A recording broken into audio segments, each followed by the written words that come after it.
Este es un podcast entre mamás, un espacio para sentirnos acompañadas en este camino que está tan lleno de retos que es el ser mamá. Diseñamos este espacio para impulsarnos a aprender y crecer juntas. Si estás aquí es porque seguramente compartimos el mismo propósito, que es formar para trascender a través de nuestros hijos.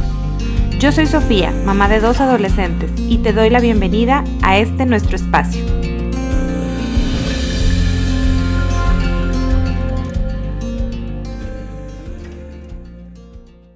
Bienvenidas a este espacio entre mamás. Hoy tenemos una invitada muy especial. En lo personal he sido fan y súper admiradora desde hace tiempo, sobre todo por la naturalidad con la que toca estos temas que vienen a transformar la época en la que nosotros estamos formando a nuestros hijos.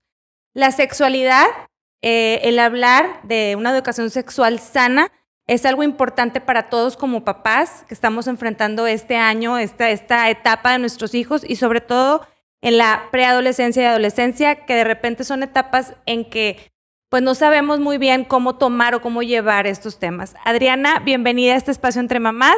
Hoy quiero explicarles un poquito cuál es tu trayectoria. Tienes ya 27 años de experiencia hablando de o orientando familias en este tema de educación sexual.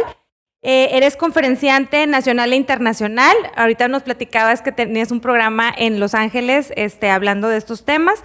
Autora de 3 libros, de ¿Quién manda aquí?, que es en 2 versiones.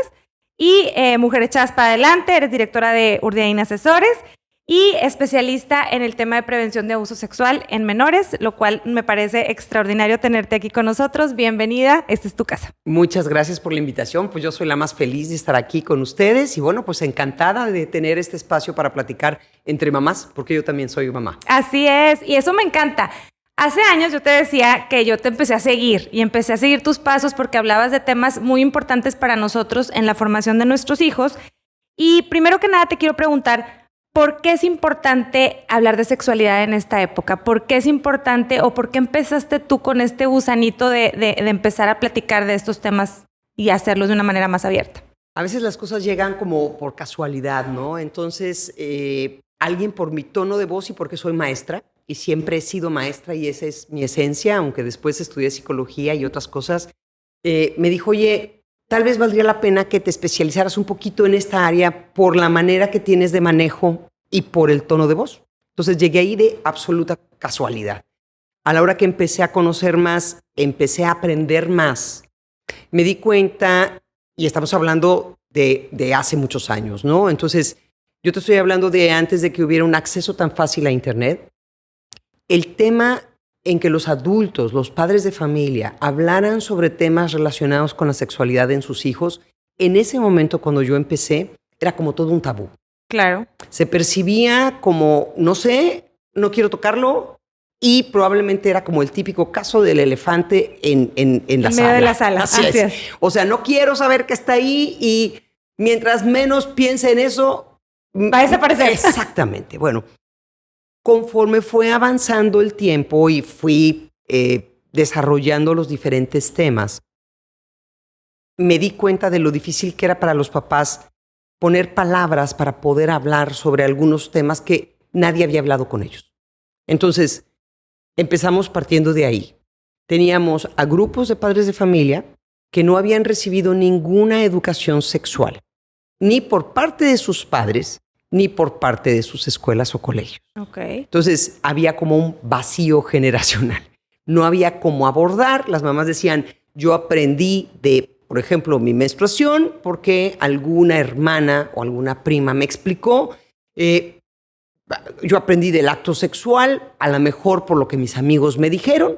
Y entonces nos dimos cuenta que había una necesidad de desarrollar un proyecto de educación sexual integral donde siempre estuvieran invitados los papás. Claro. Porque los papás, con esa pequeña exposición de 90 minutos que iba yo a tener la oportunidad de tener con sus hijos, ellos al estar presentes iban a poder encontrar el approach, cómo ponerle a sus necesidades de comunicación con sus hijos palabras. Uh-huh.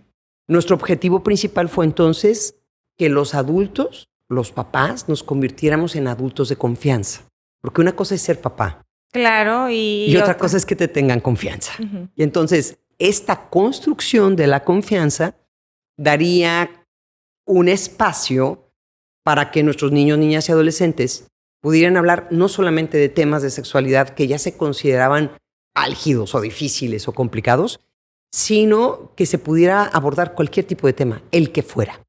Y que esa construcción del adulto de confianza fuera creciendo junto con tus hijos y con tus hijas, de tal manera que cuando se convirtieran en adultos, siguiera existiendo esa cercanía. Claro.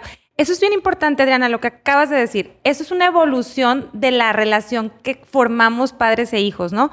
¿Desde qué edades tenemos que empezar nosotros a abordar estos temas? Porque a veces dices, híjole, es que no le quiero decir porque no se le vaya a ocurrir, ¿no? Entonces, ¿desde qué edades empieza esta construcción? Claro, me imagino que desde bebés, pero ¿cómo vas haciéndolo consciente y a qué edad quieres empezar a hablar de estos temas? Fíjate, en el tema de educación sexual integral empezamos desde que nacen. Y nosotros damos mensajes a nuestros hijos, aunque no estemos conscientes de que se los estamos dando. Okay. Y entonces te voy a poner un ejemplo. A algunos papás, a algunas mamás, les cuesta mucho trabajo nombrar los órganos sexuales femeninos y masculinos. Les cuesta mucho trabajo decir vulva, les cuesta mucho trabajo decir pene. Uh-huh. Y entonces, cuando los niños son pequeñitos, no saben cómo mencionar sus genitales y entonces les dicen pipí, les dicen colita, les dicen otras maneras diferentes que no coinciden con la realidad. Sí. Desde ahí ya estás dando un mensaje. Okay. Desde ahí el mensaje es, puedo hablar de todo tu cuerpo menos de esta parte. Okay. O te voy a decir la verdad de todas las áreas de tu cuerpo menos las áreas de esta parte de tu cuerpo. Entonces, ahí estamos dando un mensaje que es un mensaje negativo. Okay. Los niños desde muy pequeñitos empiezan a descubrir su cuerpo, empiezan a tocar su cuerpo y en cuanto tienen oportunidad empiezan a preguntarte y tú empiezas a mencionar las partes del cuerpo. Entonces, ¿desde cuándo debemos educar en una sexualidad integral? Desde que son pequeños. ¿Por qué me refiero yo por qué cuando hablo de educación sexual incluyo la palabra integral? Porque también por mucho tiempo, Sofía, se pensó que hablar de sexualidad tenía que ver con hablar de menstruación y erección y poluciones nocturnas, si es que se hablaba. Ajá. Hablar de relaciones sexuales y más o menos explicar cómo se hacían los bebés. Y ya. Y tan. Acabé. Y entonces era muy limitante, porque era una visión como muy biológica, muy a nivel de reproducción, muy puntual. Pero cuando estás hablando de sexualidad integral, estás hablando, para empezar, del conocimiento de mi cuerpo. Ajá. Después del cuidado y del cariño que yo le tenga a mi cuerpo para cuidarlo y protegerlo. Ajá. El que yo sea capaz de identificar situaciones que me ponen en riesgo como persona o que ponen en riesgo la integridad de mi cuerpo. Así es. Que yo sea capaz de identificar que otras personas, amiguitos, amiguitas, están en una situación de riesgo, de peligro y que corre riesgo la integridad de la persona y de su cuerpo. Que yo sea capaz, a través de mi cuerpo, de relacionarme.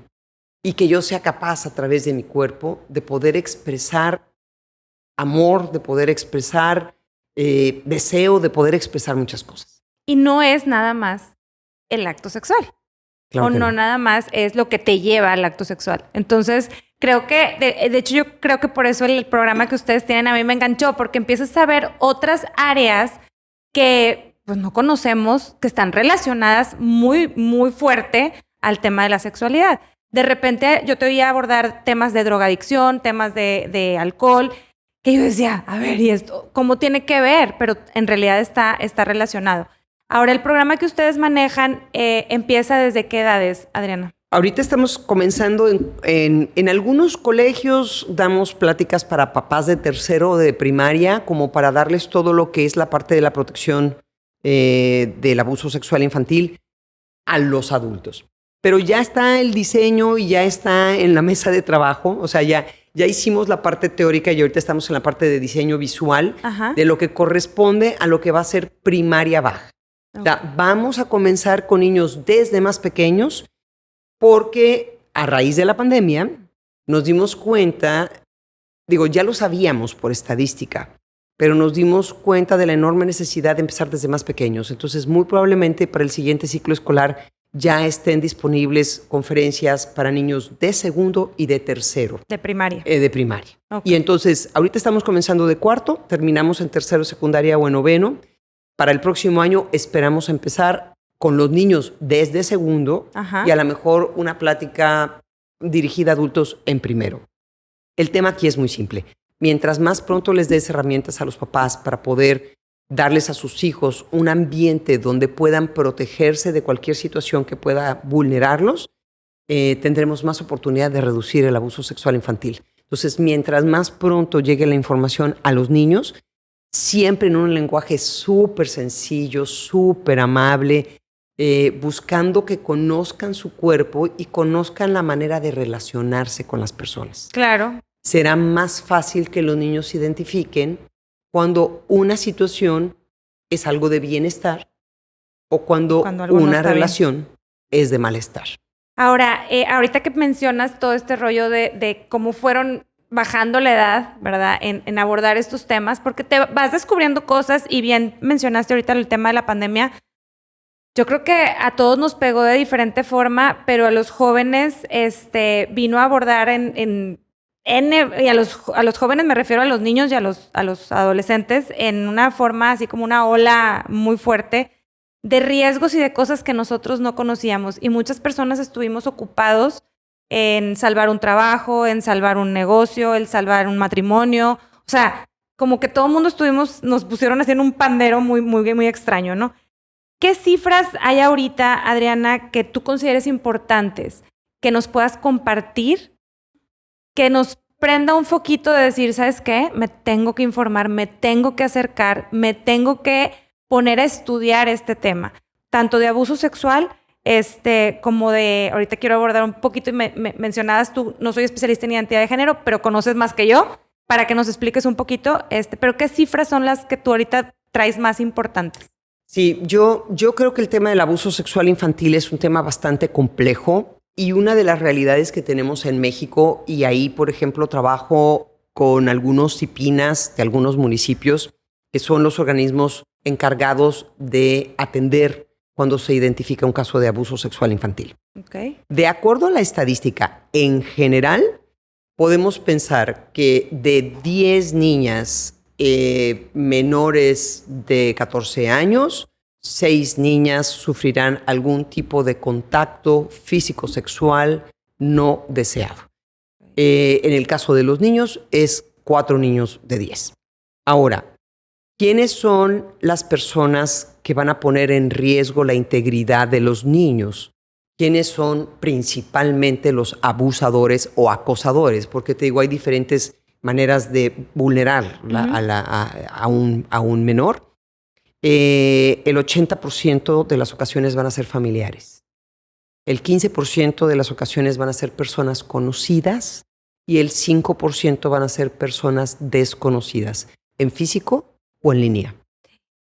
Está muy fuerte. Sí, porque cuando viene la pandemia, ¿qué es lo que sucede?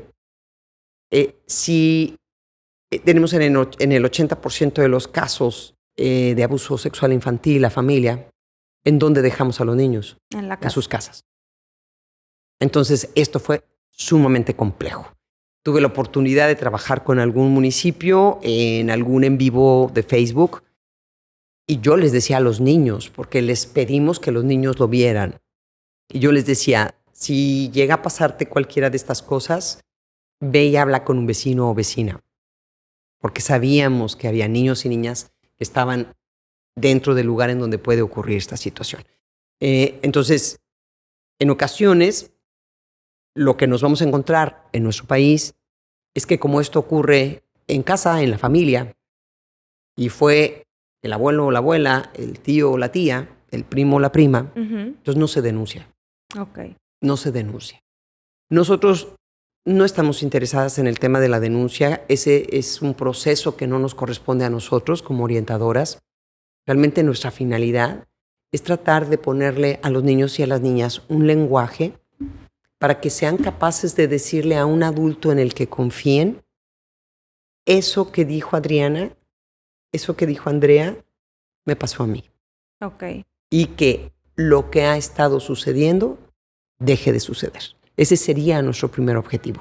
Luego, obviamente, hay otros protocolos que continúan, que tienen que ver, te digo, con las denuncias, todo Claro. lo que es la parte penal, y que tienen que ver con aliviar o sanar a ese menor, Ok. que es la parte terapéutica. Pero Eso ya no lo das tú, No. pero lo tuyo es, vamos a hacer la prevención y la detección. así es. Supongo así yo, ¿no? es. Así es. Entonces, el conocer, el hablar, esto funciona para la prevención y para el que le esté pasando, darse cuenta y decir, ¿sabes qué? Levanto la mano, esto no está bien, ¿no? Sí, básicamente te digo, es ponerles palabras en la boca a los niños y a las niñas para que sepan identificar y digan, eso me pasó. Ok, Y eso no debería de haberme pasado. ok. Y entonces, como ya lo tocamos de manera abierta y les damos la oportunidad a que las niñas y los niños elijan sus adultos de confianza. Ok. Nosotros les decimos, tú eliges. Sí, no Atención. tiene que ser tu mamá o tu papá. Exactamente, Ajá. porque sabemos de la situación. Claro. Les pedimos que elijan sus adultos de confianza y que en caso de que una situación de estas estuviera sucediendo, que sean capaces de buscar ese adulto de confianza y compartirlo. Ok. Y entonces ahí identificar, detectar y lo más importante, que deje de suceder. Ahora, el abuso sexual funciona de muchas formas, ¿no? O sea, tiene demasiados brazos, por así decirlo. De repente nosotros hablamos mucho del tema de los adolescentes, porque es la etapa en la que están nuestros hijos, más o menos a eso estamos orientados nosotros, al preadolescente y al adolescente, y se vienen muchos temas relacionados con la adolescencia, ¿no? Empiezan ellos a ya desarrollarse físicamente, ya las muchachas o las señoritas se convierten ahora sí, tienen su periodo menstrual. Los hombres pues ya se convierten en todos unos hombres, hay su cambio de voz, etcétera, y empiezan a experimentar una sexualidad distinta. El abuso sexual, ¿cómo se enfrenta ahorita o qué te ha tocado ver en esta etapa en la que están los chavos? El riesgo o sea, vamos a entender una cosa. Lo más natural que puede ocurrir es que cuando un puberto, hombre o mujer, empieza a tener un desarrollo sexual, empiece entonces a tener interés por temas sexuales. Ok. Y empiece a despertar el deseo sexual. Es natural. Okay. Yo no puedo pensar que mi hijo o mi hija están creciendo y se están desarrollando. Mira qué padre, está más alto, está más musculoso. Mira qué padre, ya me alcanzó, ya tiene su menstruación. Ok, sí, qué padre que sus cuerpos se están desarrollando y que están saludables. Eso es extraordinario. Ajá. Pero muchas veces ahí es donde guardamos nosotros el proceso de desarrollo puberal y decimos, sí, pues ya está creciendo, ya me alcanzó, ya usamos la misma talla de ropa, ya etcétera. se desarrolló. Sí. Y no consideramos que paralelo a esto, porque es lo normal y es lo natural, surge entonces el deseo sexual, surge entonces la curiosidad sobre temas sexuales, surge entonces la atracción. Okay. O sea, son cosas que van pegadas, vienen en el mismo paquete. Que es natural. Es hormonas. Okay. O sea, dices, al niño tú le agregas hormonas, a la niña le agregas hormonas, mezclas y como resultado tenemos ahora esta curiosidad por nuevos temas, esta curiosidad por experimentar a nivel afectivo, empieza a surgir la atracción. Entonces, ¿cuáles serían los riesgos? Y te voy a poner un ejemplo que pongo muchísimo en todos los colegios, ¿no? Y les digo, a ver, ¿qué hacían los pubertas y adolescentes cuando no existía la tecnología? Bueno, pues lo primero que hacían cuando empezaban a tener curiosidad sobre temas sexuales era buscarlo en enciclopedias y en diccionarios. Claro. Y entonces, probablemente lo primero que hacían cuando escuchaban la palabra vulva, si es que la escuchaban, era ir y buscarla a ver qué significaba y a ver si venía una imagen. Claro. Entonces, naturalmente, este proceso ha existido siempre. ¿Qué es lo que nos empujó también la pandemia? Ya teníamos a niños y niñas que utilizaban dispositivos electrónicos para conectarse a Internet y obviamente en los adolescentes esto ya estaba posicionado. La pandemia nos empujó a reducir la edad en la que teníamos que proporcionar estos dispositivos porque como estaban aprendiendo en casa, en línea, desde preescolar había que proporcionarles una tablet. La tablet. Uh-huh. Entonces nos hizo que mucho más pequeños tuvieran acceso a la tecnología con Internet. Y por otra parte, y algo que fue a nivel mundial durante la pandemia reconocido, fue que el tiempo en pantalla aumentó tanto que una parte de ese tiempo en pantalla se fue a las búsquedas de pornografía. Ok. Y esto sucedió con pubertos, adolescentes y adultos. El estar más tiempo ahí, en ocasiones sin mucho que hacer, Abría la digamos puerta. que ese ocio generaba búsquedas. ¿Qué sucedía cuando un niño o una niña de 10 años buscaban en una enciclopedia la palabra pene o buscaban en un diccionario la palabra, no sé, imagínate, ¿no? Boobies Ajá. o senos? Pues iban a encontrar una referencia generalmente estructurada en anatomía, Ajá. muy corta, muy precisa, muy certera. ¿Qué sucede cuando pones eso en el buscador? No, cállate. Sí, no, no quiero saber, pero sí me imagino. Entonces, esa es la realidad. Claro. O sea, tenemos un cambio, tenemos un cambio en la curiosidad es la misma, la Sí. necesidad de conocimiento es la misma. El tema es el acceso. El acceso a todo Y lo que luego tiene. seguimos conservando porque hacemos en Urdiaín Asesores, pues yo creo que ya vamos por alrededor de las 200,000 encuestas aplicadas. Y les preguntamos a los niños y a las niñas cuando tienes una duda referente a sexualidad, ¿con quién lo hablas? Y es increíble, pero hay muchos niños y muchas niñas que se siguen quedando con la duda. Claro, prefieren no abordar el tema. Una de las opciones es hablar con mamá, hablar con papá, hablar con mi mamá y mi papá, preguntarles a mis amigos, buscarlo en internet, hablarlo con algún adulto, un maestro, etcétera. Y otra es me quedo con la duda.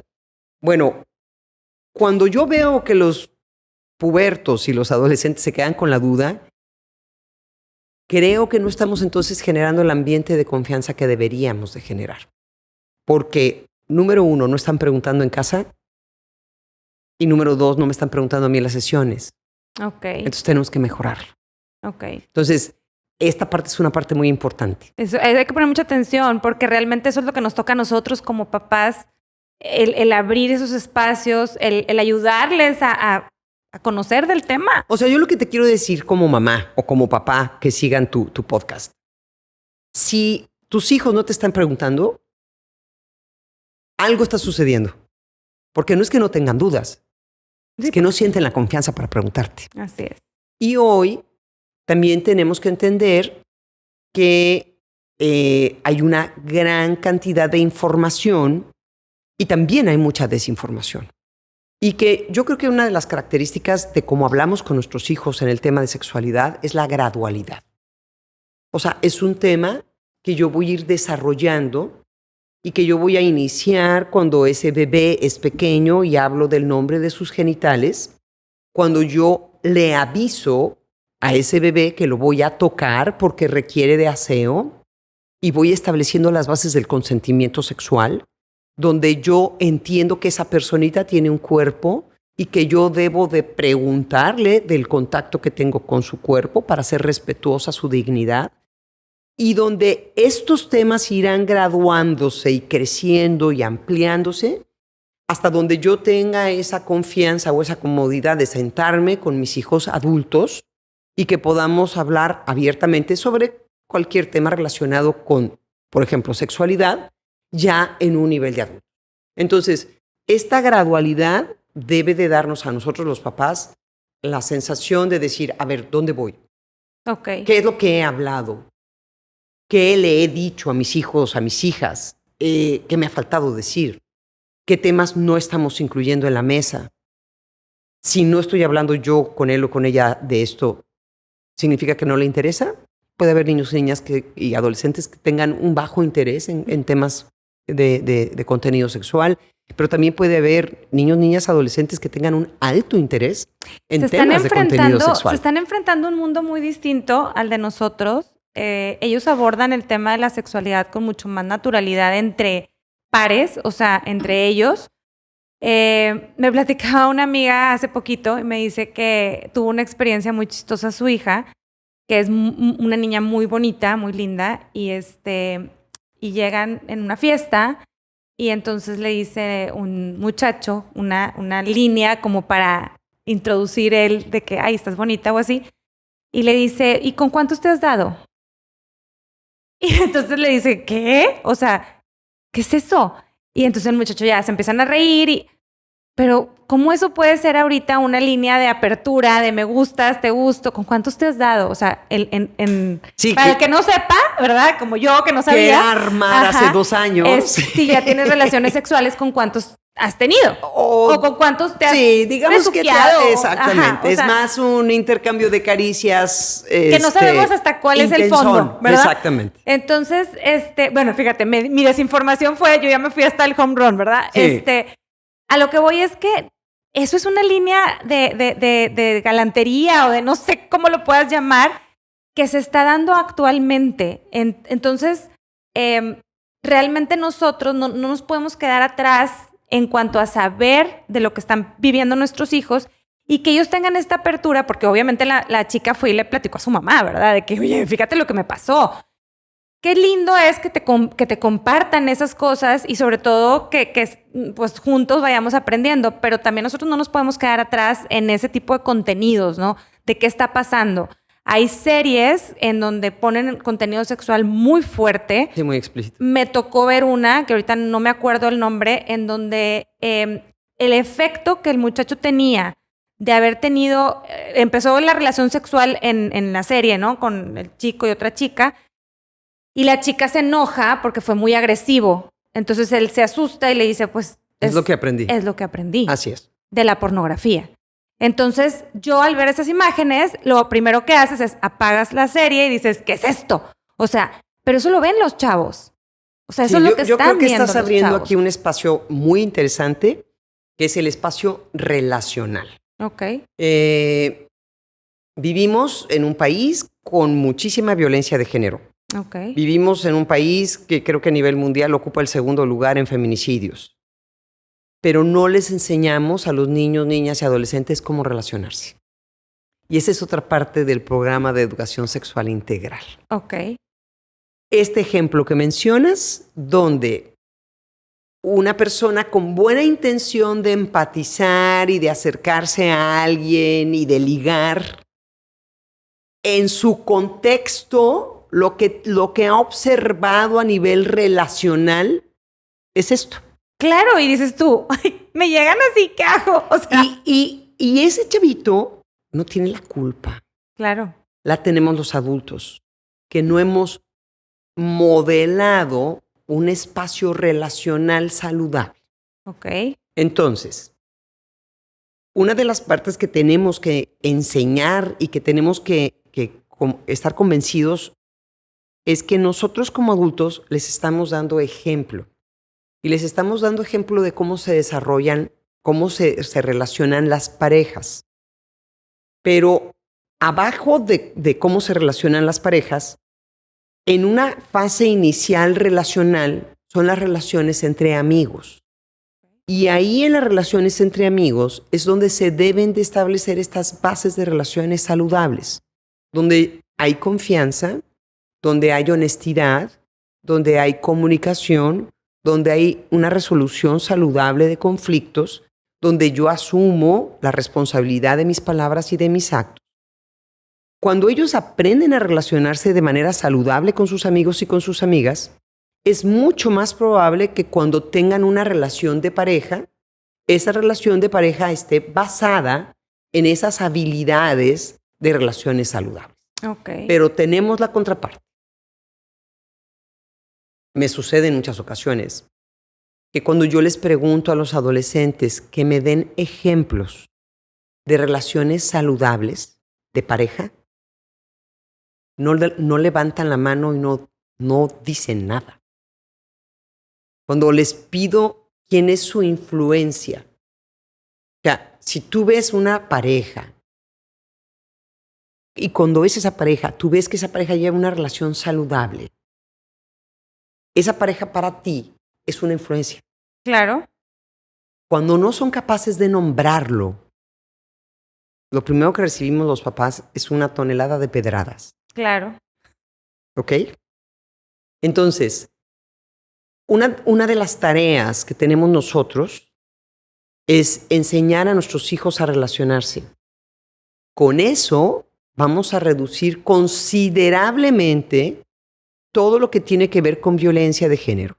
Y pensé que ibas a decir con el ejemplo, o sea, porque realmente es eso. No, es que el tema es que muchas parejas, cuando yo estoy hablando con sus hijos, identifican que su relación no es saludable. Exacto. Porque esto es histórico. Sí. Nadie nos enseñó a relacionarnos. Y entonces puede ser que estemos cayendo en el chantaje, puede ser que estemos cayendo en la cohesión, puede ser que estemos cayendo en la manipulación, en el aislamiento, nosotros. Entonces, ¿y cómo lo identificas si no sabes? por eso yo también creo que ha sido una oportunidad. Para mí es una oportunidad lo que sucede cada día enfrente de los niños, niñas y adolescentes con los que trabajo, porque ellos me enseñan. Claro. Entonces, cuando me enseñan, yo me cuestiono y digo, número uno, ¿qué tipo de ejemplo he dado en mi vida de pareja? ¿Qué tipo de relación tengo yo en mi relación de pareja? Número dos, ¿cuáles son las actitudes que yo promuevo? ¿Qué tanto favorezco que las relaciones de las personas que están alrededor mío se lleven en una línea saludable? Y cuando tú hablas de series y de pornografía, ahí tenemos, y podemos incluir a mi amigo Bad Bunny, tenemos claramente ejemplos donde se normalizan las faltas de respeto, se normaliza la sexualización u objetivización de la persona. Así es. Se normaliza la violencia. Y durante toda la vida, la pornografía ha tenido, desgraciadamente, un papel ante esta ausencia de educación sexual. Pues había que llenar o cubrir, y desgraciadamente, históricamente, la pornografía ha cubierto un segmento. Ok. Lo que vemos ahora es que cada vez es más explícita la televisión. Más abierto y todo. Que, fíjate, contenidos que probablemente hubieran sido contenidos considerados para adultos, ahora clasificación R, y que no hubieran sido accesibles antes de tener streaming por el horario. Hoy cualquier personita puede ver ese contenido en cualquier horario. Así es. Entonces, nosotros tenemos que darnos cuenta que la chamba no disminuye, la chamba aumenta. Ahora, tú decías ahorita, oye, esa relación o esa referencia que nuestros hijos tienen somos nosotros. Pero si no existe, se van a ir a cualquiera de esas a buscar esa referencia que los va a dictar en su vida futura, en cómo se van a comportar en sus relaciones amorosas o en sus relaciones con la persona que decidan compartirse, ¿verdad? Entonces, sí es un tema muy fuerte y hasta yo le pondría el adjetivo de peligroso porque, como te decía, tienen acceso a tantas cosas y ahorita que decías a nuestro amigo Bad Bunny, yo me incluyo, de repente ya en los 15 años yo estoy baile y baile y estoy bailando el Bad Bunny, ¿verdad? Y tiene un ritmo súper sabroso, pero lo oyes y dices, no manches, o sea, ¿qué está diciendo? Y tú o sea, si tú de viejona lo cantas y lo bailas, ahora imagínate ellos están en toda la euforia de estar... ¿Te acuerdas que hace rato te decía que mucho de la educación sexual consiste en poner lenguaje, adquirir un lenguaje para poder expresar cosas? Entonces, si el contenido que estoy viendo muestra relaciones violentas, donde el lenguaje es burdo, donde lo que se busca es a la persona como un objeto sexual, pues obviamente yo que soy una personita en pleno proceso de construcción de todo este lenguaje, lo asimilo y lo incluyo. Ahora ya entiendo el por qué nos estamos dando, ¿verdad? O sea... Y entonces llegamos a que este pobre chaparrito, con un lenguaje bien reducido, con una muy poca experiencia para relacionarse de manera saludable, utiliza el lenguaje que tiene accesible, que digamos no fue el mejor. Claro. Pudo haber hecho selecciones si hubiera tenido más experiencia. Ahora, esto es bien importante y digo, me voy a abrir un poquito más al tema, pero por ejemplo, en las piñatas, en las fiestas infantiles, empiezan a poner este tipo de música, empiezan a abrirles estos canales de comunicación a los niños, que cuando ya llegan a una edad en donde van a enfrentar su primer amor, por así decirlo, pues tú te acuerdas de nosotros, oye, tú esperabas que el chavillo llegara y te diera la florecita y te dijera cosas bonitas. Ahora imagínate que llegue y te diga lo que te dice Bad Bunny, pues no, o sea, no me lo puedo ni imaginar. Y no me gustaría que ni a mis hijos ni a mis nietos les llegaran con esas frases o esos, para abordarlos, ¿no? Entonces, yo creo que tenemos que tener mucho cuidado en ese tipo de referencias que estamos dándole a los chavos. Ahora, Adriana, tú que eres especialista en estos temas, te quiero preguntar porque de repente a las mamás nos surgen pues esta diferencia entre lo que es la orientación sexual y la identidad de género. Son dos cosas distintas que me encantaría nos pudieras explicar. Yo lo explico de la manera más simple. ¿Ok? La orientación es hacia dónde oriento mi deseo. Mi orientación es hacia quién me gusta y quién me atrae y quién capta mi deseo. ¿Ok? ¿Ok? Entonces, yo oriento hacia una persona del sexo opuesto, heterosexual, hacia una persona de mi mismo sexo, homosexual o lesbiana, hacia ambos, bisexual. Hay quien dice, yo no siento ningún interés, no me oriento hacia ninguno, no siento que haya ese interés. Ahora también sacan temas que tienen que ver con cuestiones románticas, que no son necesariamente sexuales. Hay como una gran variedad. Okay. Y la otra parte es con quién me identifico. Ok. ¿Sí? Yo me identifico como mujer, yo me identifico como hombre, yo no me identifico como mujer o como hombre.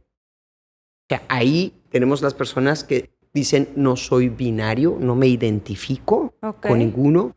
O yo nací con un sexo biológico, pero yo no me identifico con el sexo biológico con el que nací, sino me identifico con el contrario. Entonces son personas que van a transitar del sexo biológico hacia el otro. Ahora, ahí tengo una duda. De repente vemos estas personas que cambian de género, es decir, se transitan de género, y era hombre y se hizo mujer, pero le siguen gustando las mujeres. Sí, es que eso es orientación. Entonces, ¿Okay? esa es la parte donde no entendemos. Exactamente. Y que como sociedad tenemos que aprender. Una cosa es hacia dónde oriento mi deseo y otra cosa es cómo me identifico. Ok. Entonces, se pueden dar múltiples combinaciones, ¿no? Ok. Y yo creo que obviamente no, o sea, cada vez entendemos un poquito más el concepto, pero siento que es un concepto que también siempre está como en construcción, de tal manera que muchas veces nuestros adolescentes tienen mucho más información actualizada que el que tenemos nosotros. Así es. Porque dentro de la misma comunidad se van haciendo como ajustes o acomodos, ¿no? Entonces, digo, a mí me gusta verlo como de una manera muy sencilla y muy simple. ¿Cómo puedes explicar la orientación? Es hacia dónde va tu gusto, tu atracción, tu deseo, hacia quién lo orientas y con quién te identificas. Te identificas de tal o cual manera. Okay. Este tipo de lenguajes es, o sea, yo siento que los papás no tenemos como mucha confianza para hablar con nuestros hijos, y cuando a mí me toca trabajar con adolescentes y algún niño o alguna niña están en ese proceso en el que se sienten un poquito como que no se identifican claramente, no confundidos. Sienten exactamente. Ajá. La primera recomendación siempre es háblalo con tus adultos de confianza. ¿Ok? ¿Por qué? Porque en ese momento son muy vulnerables y en ese momento que están en ese proceso reciben tantísima información que esa tantísima información puede ser muy confusa. Yo te pongo un ejemplo. Los algoritmos. Vamos a suponer que algún niño o alguna niña tiene alguna inquietud en este sentido, algún adolescente. Y entonces no se siente en confianza para hablarlo con sus papás. ¿Qué es lo que hace? Hace búsquedas. ¿Qué es lo que hacen las búsquedas? Refuerzan el algoritmo. Y entonces terminamos viendo menores conversando con adultos sobre estos temas a través de diferentes plataformas, porque no abrimos la comunicación en casa. Así es. Entonces, ahora, para mí es básico. Sí, ahorita que decías de los algoritmos, ojo, esto tiene mucho que ver hasta con los artistas que buscas. Sí, claro. O sea, de repente buscas un artista que es bisexual o que es lo que sea. Sí, que postea en sus Ajá. posts, tiene... Y entonces le van a seguir saliendo a tu hijo o a tu hija información relacionada a ese tema. Entonces, independientemente de que solo hayas buscado al artista, ¿no? Sí, sí, sí. Entonces están el caso en una... de Jojo, que comentaba alguna vez, ¿no? Que pues siendo una actriz infantil, a los 18 años de edad da a conocer que es lesbiana, presenta a su novia en los medios y entonces el público que seguía a Jojo eran generalmente niñas de alrededor de 10 años. Entonces ponemos un vocabulario en una edad y en un corazoncito que no puede resolver todavía esta información, ¿no? Así es. Pero bueno, los papás sabemos que están siguiendo a personas, los papás sabemos que están utilizando redes y los papás sabemos que son extremadamente vulnerables a esta edad. Ahora, tú me acabas de decir algo súper interesante que es la evolución de este tema. La evolución es, no podemos detener lo que está pasando. Es un tema en construcción. El tema de identidad de género, el de orientación sexual. De repente me ha tocado seguirte por varios años y dentro de tus gráficas de repente salíamos heterosexuales, homosexuales, bisexuales y luego de repente ya eran 8 tipos de orientación sexual. Y entonces dices tú, ¿cómo nosotros como papás manejamos con respeto este tema para hablarlo con nuestros hijos, no haciendo bromas al respecto? Porque de repente es muy fácil, sobre todo en el ambiente en el que vivimos en México, desgraciadamente hay todavía mucho tema del machismo, en donde pues nos expresamos de una forma muy triste hacia las diferentes orientaciones sexuales. Entonces, ¿Cómo nos recomiendas que hagamos esta apertura de tema siempre enfocada en el respeto? Sí, yo creo que también tenemos que entender que cada familia tiene sus propias creencias y sus propios valores. Y yo creo que eso es súper importante. Y tenemos que entender que este es un concepto generacional de educación y que en muchos de los casos, como en cualquier otro tema relacionado con cuestiones sexuales, los papás no tienen las herramientas suficientes y tampoco han adquirido ese lenguaje, ¿no? Entonces, yo creo que lo más importante es entender que dentro del segmento que yo trabajo, que son niños y niñas hasta 9º, porque es muy diferente cuando ya lo abordas en una preparatoria, ¿ok? Cuando estamos hablando de menores de edad, en esta etapa en la que están en pleno desarrollo, la gran mayoría de las veces lo que se presentan son situaciones de confusión, sobre todo cuando los niños y las niñas tienen acceso a una información que va fuera de su nivel. Sí empezamos a ver algunos niños y algunas niñas en un porcentaje reducido que empiezan ya a tener como una identidad más marcada. Pero generalmente lo que nos encontramos es con situaciones en las que se encuentran todavía en ese queer, en ese... Confundidos. Exactamente. Entonces, ahí lo que compete es, tus papás te acompañan, hay un ambiente de respeto y tratar y evitar de hacer cualquier tipo de comentario que ofenda a cualquier hombre o a cualquier mujer heterosexual, homosexual, bisexual, transexual, a todos. Al que sea. O sea, no podemos establecer el tema del respeto solo en ese segmento, sino tenemos que hacer que el tema del respeto se generalice.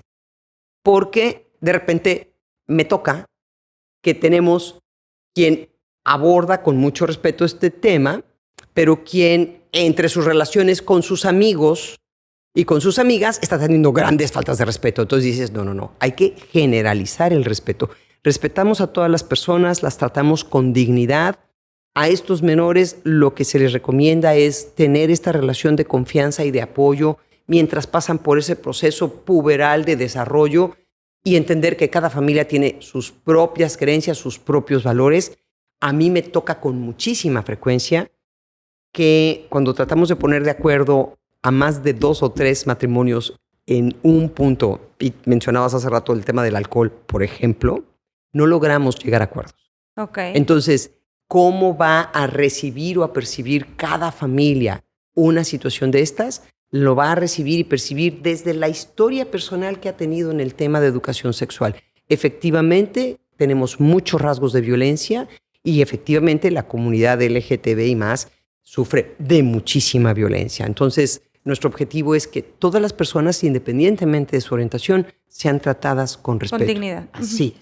Ahora, este abanico de opciones o alternativas que se han ido construyendo a través del tiempo, ¿crees que sea algo que siempre ha existido o que esto ha ido cambiando y ahora está tomando algo de ambiente diferente? Yo te diría que siempre ha existido, pero ahora hay como muchas categorías mucho más. O sea, la comunidad LGTBI más está haciendo como más mini segmentos. Ok. De tal manera que, como te digo, ¿no? Está la atracción física, la atracción sexual, la atracción romántica.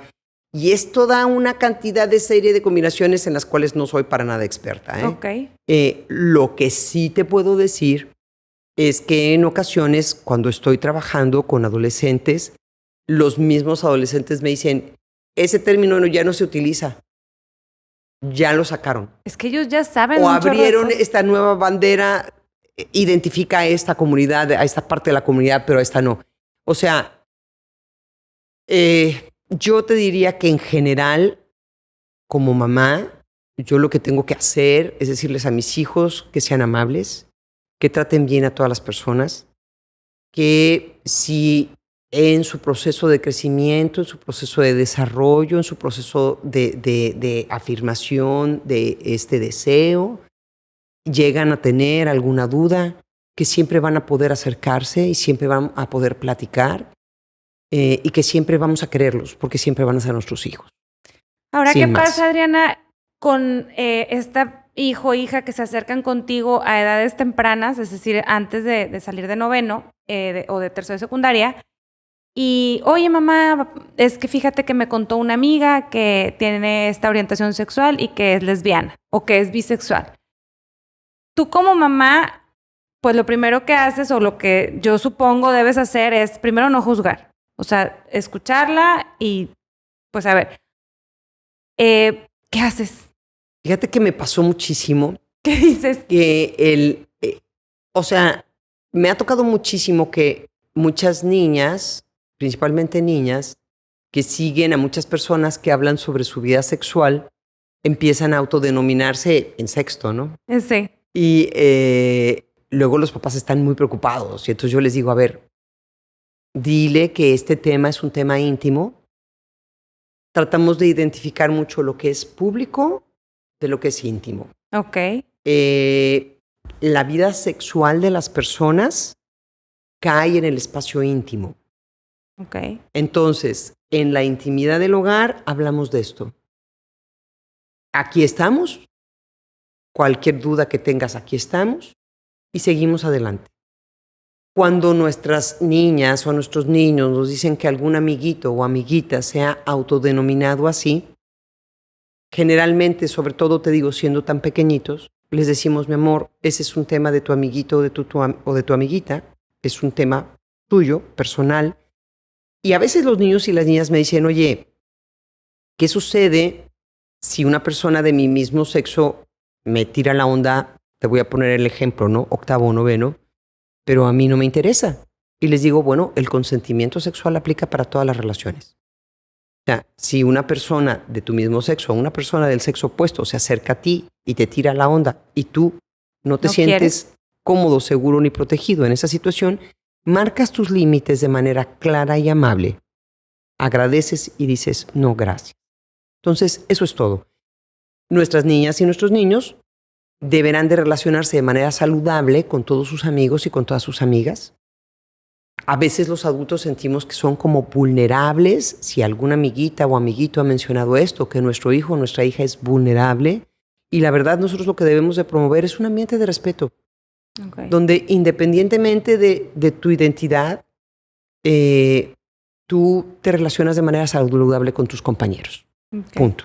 O sea, tenemos que decirles a los niños y a las niñas que el respeto es, ante todo, una base de las relaciones saludables. Ahí valdría la pena decirle, oye, si tu amiguita o tu amiguito te lo compartió, como, no sé, si un secreto o algo que comparten. Una confesión. Ajá, que lo platique con su mamá o con su Claro, papá. O claro. sea, como regresarle eso de, oye... O sea, muchos niños me dicen, ¿cuál es la mejor manera de apoyar a un amigo o una amiga? Es decirle, aquí estamos, te queremos, somos tus amigos, somos tus amigas, pero eso lo tienes que hablar con tus papás. Así es. Porque al final de cuentas, los amigos o las amigas te pueden dar mucho apoyo, pero es importante que los papás acompañen y estén presentes en esta situación, ¿no? Voy a la mitad de mis dudas, como ya sabía yo que esto iba a pasar y se me está acabando el tiempo, pero lo que te quiero como ya sacar de última información es nuestros hijos ahorita están expuestos, como bien platicamos, a N temas de sexualidad en redes, en la escuela, con los amigos, etcétera, ¿no? Nosotros a la hora de querer cuidarlos y evitar que tengan una actividad sexual temprana, ellos pues tienen muchos riesgos a los que se enfrentan, ¿no? ¿Cómo le hacemos nosotros como papás para que los chavos, porque ahorita de lo que me ha tocado aprender en este camino de andar con los chavos es, ellos ahorita están en una etapa en donde ya les tienes que hacer reflexionar. Ya no es imponer, ya no es decirle, eso te hace mal, eso está mal. No, es decir, oye, eso te hace daño, eso te podría traer una consecuencia negativa para ti. ¿Cómo le hacemos para que ellos comprendan qué riesgos tienen de tener una sexualidad o una vida sexual temprana? Fíjate que una actividad sexual o una vida sexual temprana la vemos como un factor de riesgo en la adolescencia. ¿Por qué la vemos como un factor de riesgo? Porque entendemos que el adolescente, ante la falta de desarrollo de la parte frontal de su cerebro, no puede analizar todas las consecuencias que puede haber en sus actos. Okay. O sea, no tiene todavía la visión completa. ¿Por qué? Porque le faltan todavía muchos años. Vamos a suponer que estamos hablando de un adolescente de 15 años y los estudios más recientes nos hablan de un 100% de madurez del cerebro hasta alrededor de los 25. O sea, cada vez se posterga más este estudio, este análisis cada vez nos da más tiempo. Entonces, a los 15, la percepción de la realidad que yo tengo y de las acciones y consecuencias que yo tengo es muy limitada por toda la parte que me falta de desarrollar. A nivel nacional y a nivel internacional, la mejor propuesta que hay para que un adolescente postergue su inicio de vida sexual es ofrecerle alternativas para desarrollar un proyecto de vida. Okay. El proyecto de vida es esas aspiraciones que van a mover a ese adolescente, y esto está estudiado en comunidades donde el acceso a la educación es muy limitado, el acceso a un proyecto de vida es muy limitado, el inicio de vida sexual es mucho más temprana. Tenemos comunidades aquí en el estado de Nuevo León donde el inicio de vida sexual puede ser alrededor de los 12, 13 años. ¿Qué es lo que sucede? Analizamos los proyectos de vida y no existen. No hay una posibilidad de desarrollo futuro. Entonces, la alternativa de tener una vida sexual como una manera de obtener placer, gratificación y sentir algo como un bond, claro, claro, es importante porque también muchas veces hay muchas ausencias afectivas. Sabemos por estadística que cuando un adolescente, hombre o mujer, tiene proyectos, tiene aspiraciones, tiene deseos, se ve creciendo, desarrollándose, posterga el inicio de su vida sexual porque no quiere perder el foco. Ok. Por eso es bueno que tengan sus metas. Y eso es personalísimo, ¿eh? Ok. O sea, yo como mamá o como papá, lo que puedo hacer es ayudarles a explorar todas las opciones que existen para que ellos y ellas hagan y armen su propio proyecto de vida. Vayan descubriendo. Yo no se los puedo heredar, pero lo que yo puedo hacer es motivarlos, dándoles alternativas, ayudándoles a esta parte de introspección, esta parte que es yo tengo momentos de silencio en los que sueño con mi vida futura. Y cuando yo adolescente, en esos momentos de introyección, de introspección, sueño con mi vida futura, me veo en tal o cual lugar realizando tal o cual sueño mío y eso se convierte en un motivador. Entonces, necesitan momentos de reflexión personal. Necesitan rodearse de un ambiente donde puedan conocer y aclarar, oye, yo siento que me va bien el diseño, yo siento que me va bien la fotografía, yo siento que me gusta mucho el dibujo. Acercarles a personas que tengan profesiones o que se dediquen a esto. Una cosa que a mí me queda clarísima es que con los niños y adolescentes con los que hablamos hoy, muy probablemente sus carreras profesionales no se han inventado. Sí. O sea, también hay que entender que la flexibilidad, tenemos como padres de familia que ser bastante más flexibles. Que no nos dé miedo. Sí. De que no, pues es que quiero que sea arquitecto. No, creo que no. Claro que eso no. ya no o va sea, a existir, digo, ¿verdad? tal vez ni siquiera exista hoy lo que va a estudiar tu hijo o tu hija, ¿no? Entonces, en ese sentido, lo que tenemos es que mantenerlos animados. Hace unos minutos, saliendo de donde estaba yo trabajando, me hablaban de la desesperanza de un grupo de personas de preparatoria que les habían hecho preguntas acerca de cómo veían su futuro y decían que lo veían súper oscuro. Entonces, nosotros los adultos tenemos que entender que nuestros adolescentes están pasando por un momento especial, particular. Estamos saliendo de una pandemia, nos enfrentamos con una guerra que va a traer consecuencias económicas y políticas al final de cuentas en todo nuestro mundo. Nos encontramos como Estado saliendo de una situación de crisis a nivel de agua. Y cuando tú le pides a un adolescente que resuelva este tipo de situaciones, el cerebro del adolescente es totalmente diferente al cerebro del adulto.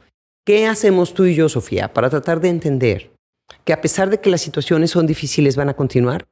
Nuestro cerebro toma referencia de las experiencias anteriores, toma referencia de la historia y dice, falta de agua ya tuvimos y salimos adelante.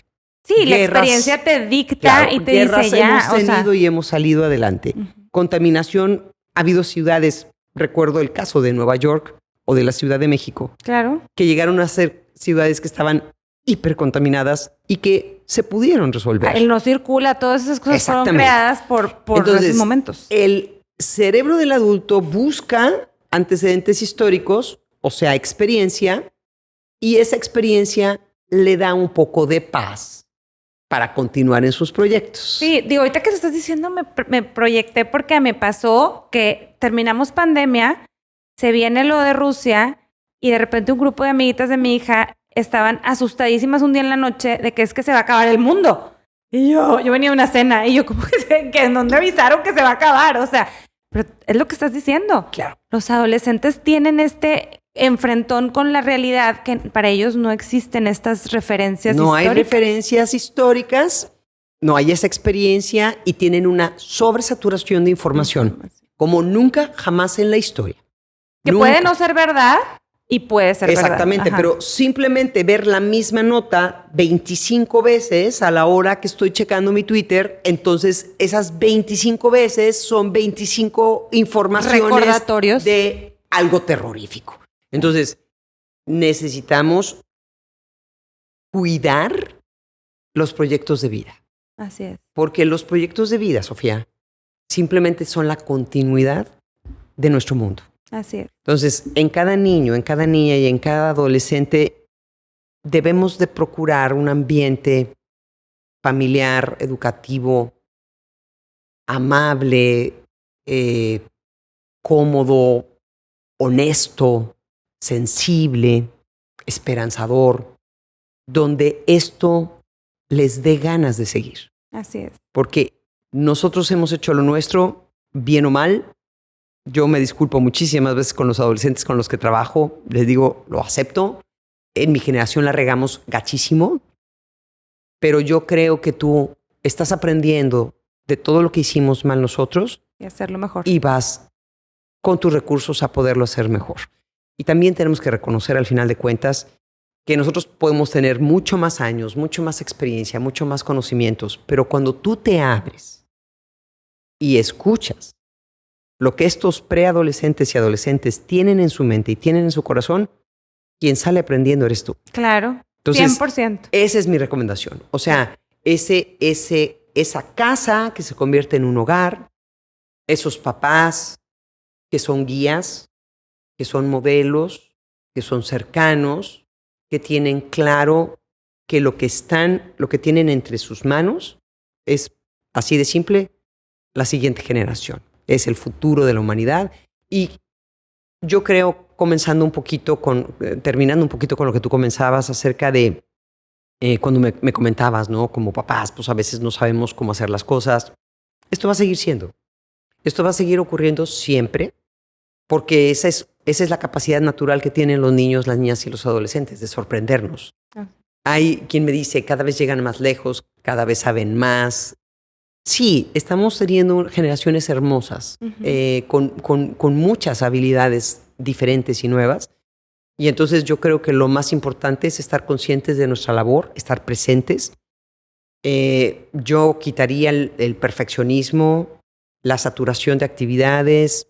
Les daría a los chavos, a las niñas, a los niños más espacios para que interactúen en ambientes recreativos y saludables, más tiempos donde puedan practicar deportes o actividad física sin la estructura de un coach y sin la estructura de una clase. O sea, que aprendan. Que se les ocurra. Que aprendan a hacer uso de su tiempo libre. Así es.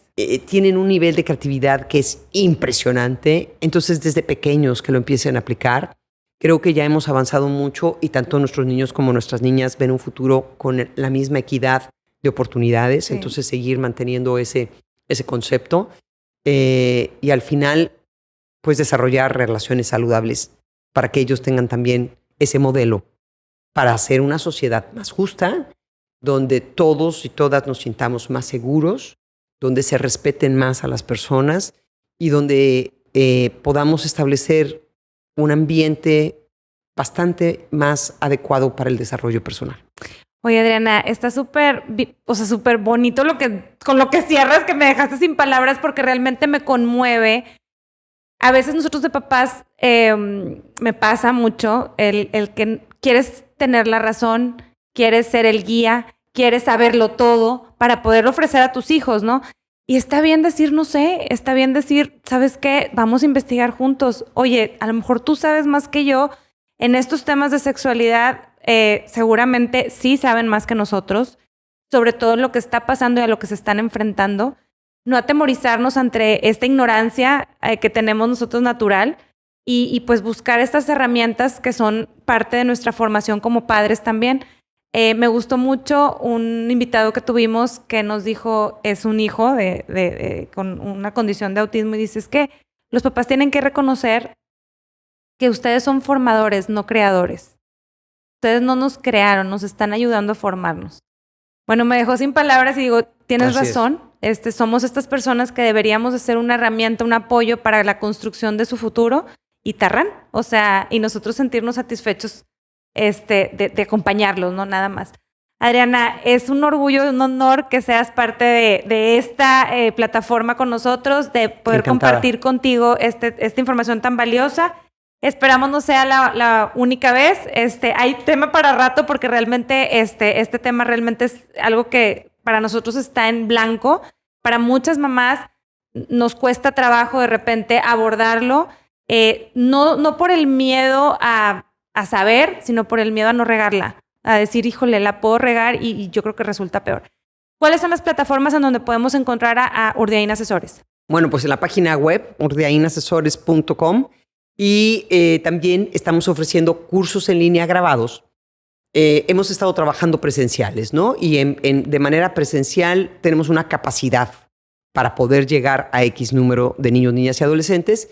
Entonces desarrollamos una plataforma y ahora en la plataforma las personas que no tienen acceso por el colegio o la escuela en la que se encuentran a este tipo de pláticas pueden a través de cursos.urdiainasesores.com seleccionar el curso de acuerdo a la edad de su hijo o de su hija y recibir esta información junto padre. Con una conferencia que está grabada para papás, para adultos, y junto con un PDF que viene como material de apoyo. Entonces, ahora nos abrimos, estamos trabajando ya en muchos estados diferentes. Qué padre. Estamos llevando la plataforma a escuelas públicas ya de varios municipios.